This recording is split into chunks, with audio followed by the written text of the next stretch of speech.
Angelo Gavrielatos, Campaign Manager, Go Public Fund Education, Education International. Good afternoon, Angelo. How are you doing? I'm very well, and I extend to you greetings from Accra in Ghana, where I'm currently working with our member organisations in Ghana, but importantly also with our colleagues from the Africa Regional Office as we continue to build this global campaign aimed at focusing on the need for greater investment in teachers and greater investment in education. Why this focus at this time in terms of global funding of education? Because there's a crisis that is now manifesting itself in a teacher shortage, the likes of which we have never ever experienced before in our lifetimes. UNESCO, the global organisation UNESCO, has estimated that we will need a further 44 million teachers by the end of this decade, and that will require a massive effort of investment in teachers to ensure that we keep the ones we have, and in order to ensure that we train the ones we need in order to provide quality public education for all students.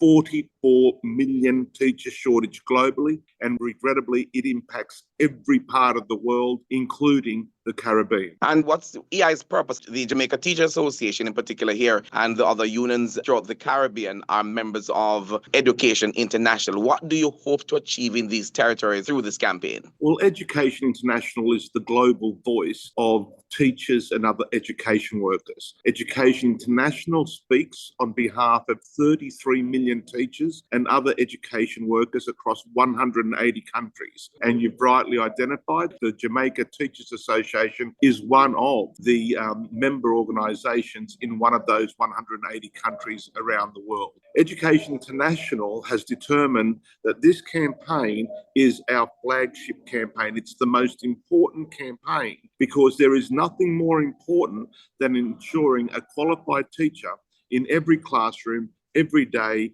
every lesson for every child. This shortage, as I said, is greater than we've ever experienced. It's more acute than we've ever experienced before in our lifetime. Regrettably, governments and intergovernmental organisations had been warned some time ago. If you continue down the path of austerity measures, cutting education budgets, if you continue down the path of not valuing teachers, there will be consequences. And here we are today, living those consequences of 44 million teacher shortage around the world. Okay, so you're going to be here in Jamaica in March. That's correct, on the 21st and 22nd of March, but I'm certainly looking forward to being there, working with our member organisations so we can build the strength required, the movement required to convince every government around the world to invest in teachers and invest in education. There's nothing more important than a qualified teacher in front of every classroom. And as we know from research around the world, without a strong supply, without a good supply of well-prepared, well-supported teachers, nothing in education can work. EI does not fund or provide any kind of funding to member countries, but you've got a strong voice connected to people like the International Monetary Fund. Coming to Jamaica, you're expecting to meet with whom other than the JTA? Well, I certainly made it to the JTA leadership that I'm available to meet with the Minister and other senior officials in order to talk about the importance of this campaign, in order to talk about the importance of investing in teachers and investing in education. As you rightly said, Education International connects with a whole series of global actors, including the United Nations, including UNESCO, including the International Labour Organization, ILO, and also engages with the World Bank, the International Monetary Fund, the Global Partnership for Education, where we express very strong views about the need to invest in teachers and education. I come 12 months following the release of a very important report, a report that was commissioned by the Secretary General of the United Nations, a report which was put together by the United Nations high-level panel on the teaching profession. He brought together a number of experts, former heads of states, ministers, and other experts to investigate this very issue of the global teacher shortage. And that report, released about 12 months ago, contains 59 recommendations that offer a framework, a blueprint for the change needed if we are to attract and retain the teachers we need and our students deserve. So I'll be talking about all those issues, and again, hopefully also with policymakers in Jamaica, emphasising the importance of addressing the global teacher shortage. All right. What do you hope to achieve at the end of this consultation? Well, what we do in every country where we work with our member organisations is contribute to the development of a national action plan that can be followed, developed and implemented by member organisations in order to pursue the goal of greater investment in teachers and greater investment in education.